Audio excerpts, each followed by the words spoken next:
2024 সালে বিভিন্ন অপরাধে অভিযুক্ত 901 জনের মৃত্যুদণ্ড কার্যকর করেছে ইরান, যা 2023 সাল থেকে 6% বেশি।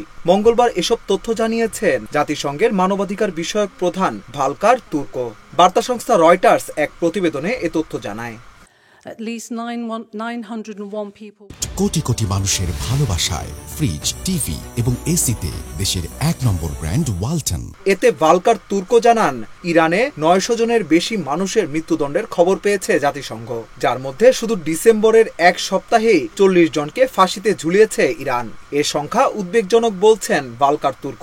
এছাড়া নারীদের মৃত্যুদণ্ডের সংখ্যাও বেড়েছে। ইরানে 9 বছরে সর্বোচ্চ রেকর্ড মৃত্যুদণ্ড কার্যকর হয়েছে 2024 সালে।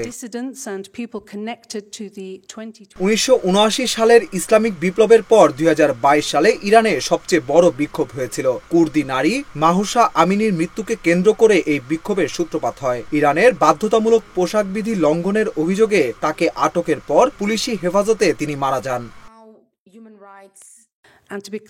ইরানে হত্যাকাণ্ড, মাদক চোরাচালান, ধর্ষণ ও যৌন নিপীড়নের মতো বড় অপরাধের মৃত্যুদণ্ডের বিধান রয়েছে। মানবাধিকার সংস্থা অ্যামনেস্টি ইন্টারন্যাশনাল বলছে, চীনের পর ইরানই প্রতি বছর সবচেয়ে বেশি সংখ্যক মৃত্যুদণ্ড কার্যকর করে। তবে চীনের হিসাব পাওয়া যায় না।